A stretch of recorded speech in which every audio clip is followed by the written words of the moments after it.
यानी कि हम पढ़ रहे थे कि मौर्यकालीन साम्राज्य को या इसके इतिहास को जानने के प्रमुख स्रोत, उसमें अर्थशास्त्र देखिए आप। जैसे ये अर्थशास्त्र है जो विष्णुगुप्त के द्वारा लिखी गई, चाणक्य के द्वारा लिखी गई। अब ये जो अर्थशास्त्र है जिसमें मौर्य साम्राज्य की किस बात की जानकारी मिलती है, तो आप लिख लेंगे, लिखिए अर्थशास्त्र में क्या मिलता है, वहां की राजनीति और वहां के लोक प्रशासन का वर्णन। लिख लीजिए आप, राजनीति और लोक प्रशासन का वर्णन, ये लीजिए। यानी कि अर्थशास्त्र जो पुस्तक लिखी गई, इस पुस्तक में मौर्य साम्राज्य की जो राजनीति और जो लोक प्रशासन था उसकी जानकारी हमें मिलती है। अगली पुस्तक जो मैंने बताई थी वो बताई थी इंडिका,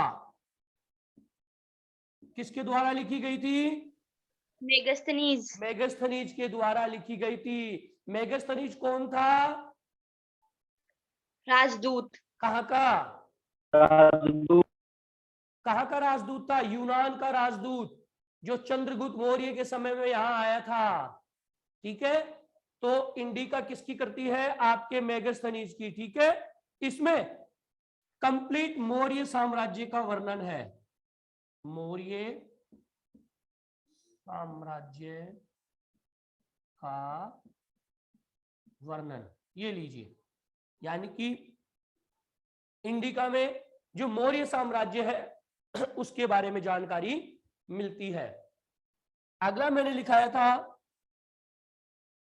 मुद्रा राक्षस, किसकी करती है बेटा, विशाख दत्त की। विशाख दत्त, याद रखेंगे, मुद्रा राक्षस किसकी करती है, विशाख दत्त की। ठीक है, और इसमें किस बात का वर्णन है, इसमें यह वर्णन है विशाख दत्त की पुस्तक में कि चाणक्य की जो नीति थी, चाणक्य बहुत तगड़ा नीतिकार था, तो इस मुद्रा राक्षस में किस चीज का बताया गया है कि चाणक्य की जो नीति थी ना, उस नीति के द्वारा कैसे चंद्रगुप्त मौर्य ने, यानी कि चाणक्य की नीति के द्वारा किस प्रकार चंद्रगुप्त मौर्य ने नंदवंश को क्या कर दिया था, समाप्त कर दिया था और मौर्य साम्राज्य की स्थापना की थी। यानी क्वेश्चन कर लिया जाता है कि मुद्रा राक्षस में हमें किस विषय की जानकारी मिलती है, तो आप क्या कहेंगे कि मुद्रा राक्षस विशाख दत्त के द्वारा लिखी गई है। इस पुस्तक में चाणक्य की नीति के बारे में पता चलता है कि किस प्रकार से चाणक्य की जो नीति थी उस नीति का अनुसरण करते हुए या उस नीति को मानते हुए चंद्रगुप्त मौर्य ने नंदवंश को क्या कर दिया था, समाप्त करके मौर्य वंश की स्थापना की थी। लिख लिया, इसमें लिख लीजिए चाणक्य की नीति, चाणक्य की नीति जिसमें चंद्रगुप्त मौर्य ने नंदवंश को समाप्त करके मौर्य साम्राज्य की स्थापना की।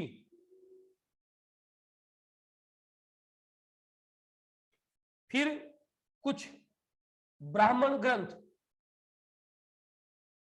ब्राह्मण ग्रंथ मैंने बताया था कि मौर्यकालीन साम्राज्य को जानने में जो ब्राह्मण ग्रंथ है और जो कई धर्म ग्रंथ है उनका भी उल्लेख है, ब्राह्मण ग्रंथ और धर्म ग्रंथ। अब इनमें किस चीज की सूची मिलती है भाई, तीनों का अलग अलग बता दिया। अब आगे आपके ब्राह्मण ग्रंथ और आपके धर्म ग्रंथ, और इसमें मिलता है कि उस समय का जो समाज था उसके नियमों का वर्णन, यानी कि उस समय का समाज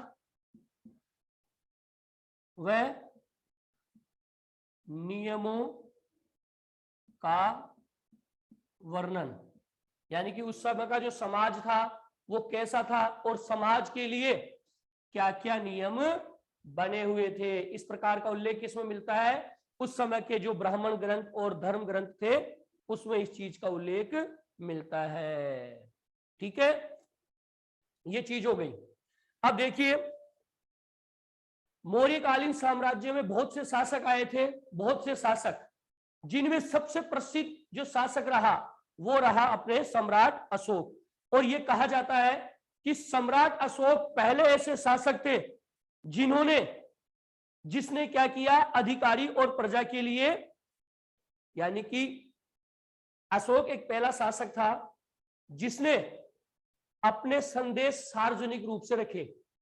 कुछ राजा तो ऐसे थे कि जो संदेश केवल अपने अधिकारियों को देते थे, प्रजा तक इसकी जानकारी नहीं होती थी। लेकिन मौर्य साम्राज्य में अशोक एक ऐसे शासक थे जिन्होंने, चाहे वो अपना अधिकारी हो, चाहे उसके साम्राज्य का कोई भी एक आम व्यक्ति हो, उन सभी के जो नियम बने हुए थे उनको सार्वजनिक रूप से पत्थरों के ऊपर क्या करवा लिखवा दिया था, उत्कीर्ण करवा दिया था खुदवा कर, ताकि अधिकारी से लेकर मेरे साम्राज्य का एक आम नागरिक है वो भी इन नियमों को पढ़ सके या उनको जान सके। यानी कि सम्राट अशोक के लिए कहा जाता है कि सम्राट अशोक पहले ऐसे सम्राट या शासक थे जिसने अधिकारियों और प्रजा के लिए क्या किया, जो भी उसके संदेश थे वो संदेश को क्या किया, उसने पत्थरों के ऊपर लिखवा दिया, या पॉलिश करके पत्थरों को उसके ऊपर लिखवा दिया और स्तंभ खड़े कर दिए, तो जहां भी आप जाए उन नियमों को आप आराम से पढ़ सकें। ये अशोक के लिए बताया गया है कि पहला ऐसा राजा जिसने अपने नियम या जो संदेश थे वो सार्वजनिक रूप से स्तंभ लेखों के ऊपर क्या कर दिए थे, लिखवा दिए थे, जिससे प्रत्येक व्यक्ति अशोक के जो संदेश या जो नियम थे वो पढ़ सके या जान सके। That's clear?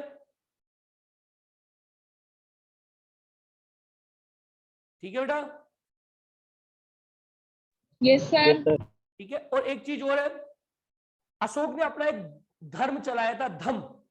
अशोक ने अपना एक धम चलाया था, तो उसने जो धम चलाया उसके नियम या उसके संदेश भी जो अभिलेख थे उसमें लिखवा दिए थे, ताकि हर एक नागरिक उसके चलाए गए धम को जान सके या उसके नियमों को पढ़ सके। अब ये जो अशोक का धम है वो क्या है उसके बारे में हम अगले टॉपिक में पढ़ेंगे, लेकिन अभी हम विस्तार से पढ़ रहे हैं, धीरे धीरे जो टॉपिक बाई टॉपिक जो चीजें चल रही है उसका अध्ययन हम कर रहे हैं। तो ये हो गया आपके जो मौर्यकालीन साम्राज्य है उसको जानने के, ठीक है, यानी कि किस प्रकार से हमें मौर्यकालीन साम्राज्य की जानकारी मिलती है, जिसमें अशोक का जिक्र भी हुआ है, क्योंकि सबसे ज्यादा अभिलेख जो मिले हैं वो किसके मिले हैं, अशोक के। और अशोक ने ऑलरेडी सार्वजनिक रूप से अपने संदेश और नियम बाहर लगा दिए थे प्रजा के देख रेख में, भाई प्रजा भी इन नियमों को या संदेशों को पढ़ ले। यहां तक क्लियर हो गया बेटा? आगे चले।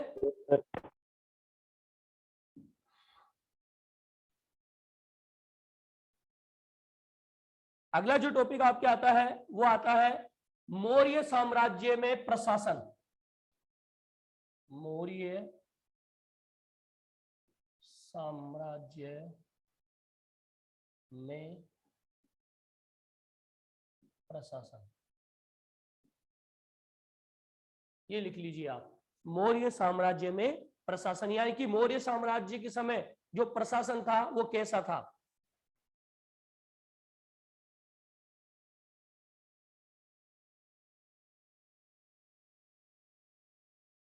ठीक है। अब देखिए मौर्य साम्राज्य के प्रशासन को देखते हैं, तो मौर्य साम्राज्य का जो प्रशासन था उसके 5 राजकीय केंद्र थे, यानी कि मौर्य साम्राज्य के 5 राजनीतिक केंद्र थे। 5 याद रखेंगे, क्वेश्चन आ सकता है कि मौर्यकालीन साम्राज्य के 5 राजनीतिक केंद्र कौन कौन से थे। तो सबसे पहला जो केंद्र था वो था आपके पाटलिपुत्र। पाटलिपुत्र पहला केंद्र हो गया, जो कि क्या था, मगध की राजधानी। मगध की राजधानी। वर्तमान नाम क्या है पाटलिपुत्र का? पटना। कहां पर स्थित है? बिहार में। बिहार राज्य। नक्शे में भी ये ध्यान रखेंगे, जब नक्शा है ना तो उसमें ये पूछा जा सकता है। तो पहला जो केंद्र था, यानी मैंने बता दिया प्रशासन में कितने केंद्र थे, 5 राजनीतिक केंद्र। ये लीजिए 5 राजनीतिक केंद्र थे, जिसमें पहला जो केंद्र था वो तो थी यहाँ की राजधानी पाटलिपुत्र। अब जो 4 प्रांतीय केंद्र हैं वो कौन से हैं? 4 प्रांतीय केंद्र, यानी ये तो मुख्य हो गया जहां से कार्य का संचालन होता था, और इसके बाद में 4 क्या थे, प्रांतीय केंद्र, अलग अलग बड़े बड़े प्रांत जहां इसके नेतृत्व में कार्य होता था। तो 4 केंद्रों में देखो कौन कौन सा था उस समय। तक्षशिला, ठीक है, यानी कि चारों में एक तो हो गया तक्षशिला। एक था आपके उज्जयिनी, उज्जयिनी, ठीक है। तीसरा था आपके तोसली, ठीक है, तीसरा है तोसली।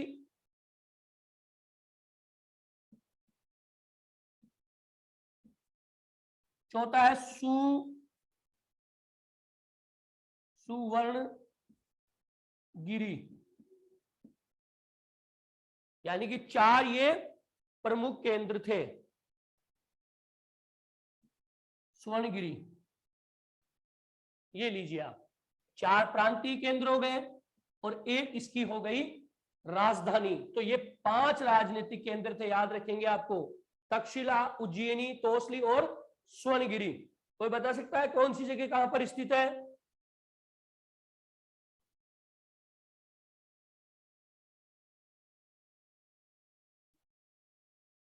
बेटा बता सकता है कोई? कौन सी चीज कहां पर है? नक्शे में पूछा जा सकता है भाई। 4 नाम आए हैं तो इसका मतलब जगह तो है ही। स्वर्णनगरी तो पंजाब में। स्वर्णगिरी, स्वर्णगिरी। स्वर्णगिरी गलत। सुवर्णगिरी कर्नाटक। स्वर्णगिरी कर्नाटक। उज्जैनी मध्य प्रदेश। उज्जैनी मध्य प्रदेश, यानी वर्तमान का जो उज्जैन है, यानी वर्तमान जो उज्जैन है वह पहले क्या कहलाता था? उज्जैनी, ठीक है। 2 चीज हो गई, उज्जैनी और स्वर्णगिरी। स्वर्णगिरी तो है आपके कर्नाटका, ठीक है, कर्नाटका हो गया। उज्जैनी हो गया आपके एमपी, यानी वर्तमान उज्जैन उज्जैनी के नाम से पहले जाना जाता था। और स्वर्णगिरी आपके कहां पर है? कर्नाटका में।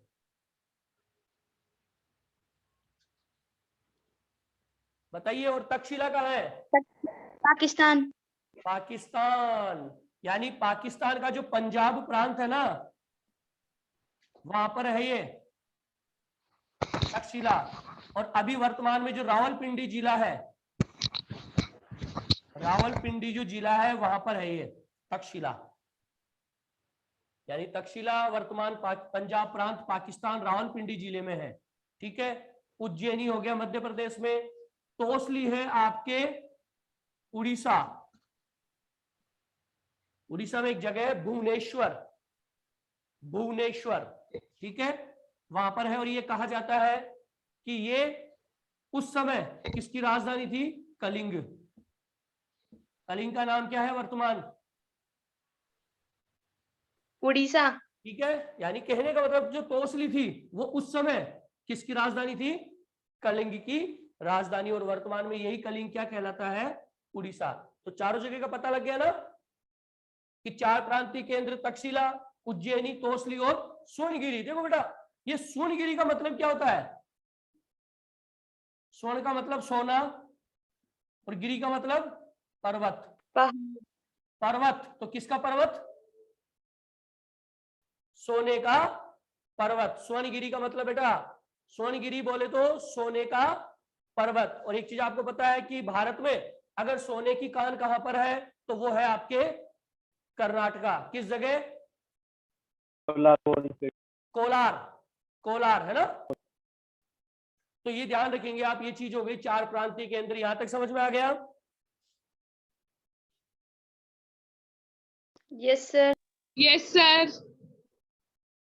अब देख लेते हैं इसका विस्तार। मौर्य साम्राज्य का जो विस्तार था मुख्य रूप से कहां था?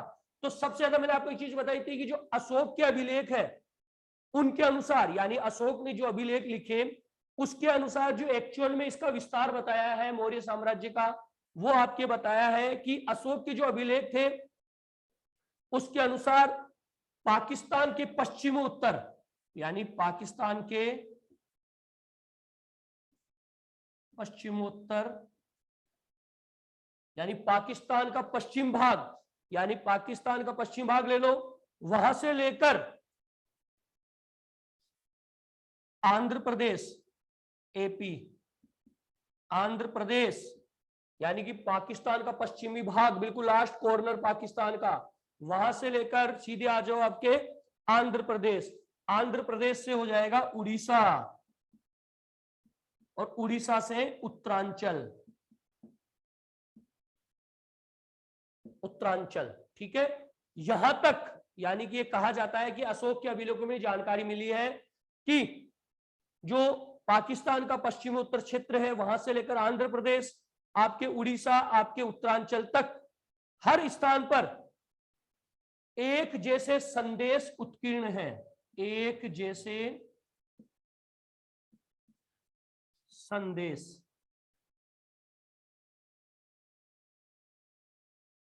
यानी कि एक जैसे संदेश उत्कीर्ण है, जिससे हमें पता लग जाता है कि मौर्यकालीन जो साम्राज्य था उसका विस्तार पश्चिमी पाकिस्तान से लेकर आंध्र प्रदेश, उड़ीसा और उत्तरांचल, आपके बिल्कुल बॉर्डर पे ऊपर आ गया, वहां तक इसका क्या था, विस्तार था।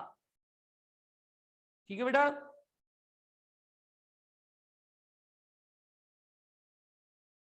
यानी कि ये विस्तार हो गया। अब जो तक्षशिला है, इसके लिए कहा गया है अभिलेखों में कि तक्षशिला और उज्जैन, ये कहा गया है कि जो तक्षशिला और उज्जैन है, ये दोनों क्या है, लंबी दूरी वाले महत्वपूर्ण व्यापारिक मार्ग, महत्वपूर्ण व्यापारिक मार्ग, ये देख लीजिए, ये लिख दिया इसके बारे में। यानी कि ये दोनों ही महत्वपूर्ण व्यापारिक मार्ग पर स्थित थे, यानी यहां तक भी इनका शासन था। कहने का मतलब यह है, आप समझ लिए कि अशोक के अभिलेखों के अनुसार पाकिस्तान के पश्चिमी उत्तर से लेकर आंध्र प्रदेश, उड़ीसा और उत्तरांचल तक ये देखा गया है कि यहाँ पर एक जैसे ही जो संदेश है वो उत्कीर्ण है, जिससे हमें पता लग जाता है कि ये जो पूरा एरिया जो आ रहा है सामने, वहां पर किसका साम्राज्य था, मौर्य साम्राज्य का। और ये कहा गया है कि तक्षशिला जो कि आपके पाकिस्तान में चला गया, वहां ये दूर है, यहां से, कहां से, पाटलिपुत्र से, यहां से दूर है तक्षशिला, और ये उज्जैन भी दूर है। तो कहने का मतलब ये बताया गया है कि तक्षशिला और जो उज्जैन है वो इसका जो महत्वपूर्ण व्यापारिक मार्ग था उसके ऊपर क्या थे, ये स्थित थे। ठीक है,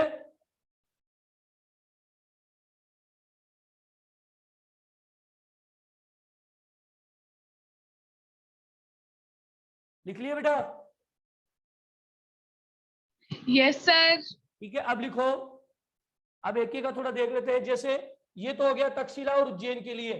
भाई तक्षशिला और उज्जैन के लिए बता दिया मैंने आपको, क्या बताया कि तक्षशिला और जो उज्जैन है वो एक प्रकार से महत्वपूर्ण व्यापारिक मार्ग के ऊपर क्या थे, स्थित थे। अब हम लिखते हैं स्वर्णगिरी, जो आपके स्वर्णगिरी है उसके बारे में लिख लेते हैं कि स्वर्णगिरी क्या कहता है। और ये चीज हम जान चुके हैं कि जो स्वर्णगिरी है वो कहां पर है, आपके कर्नाटक में है। तो कहने का मतलब स्वर्णगिरी में साम्राज्य का उचित संचालन, यानी कि साम्राज्य के उचित संचालन के लिए, भाई जैसे ये साम्राज्य का मेन केंद्र बिंदु है, अब यहां से साम्राज्य का उचित संचालन करना है स्वर्णगिरी में, तो इसके लिए बताया गया है कि स्वर्णगिरी में साम्राज्य का जो उचित संचालन है उसको करने के लिए जमीन तथा नदी दोनों मार्गों से आना जाना बना रहता था। जमीन तथा जल मार्ग,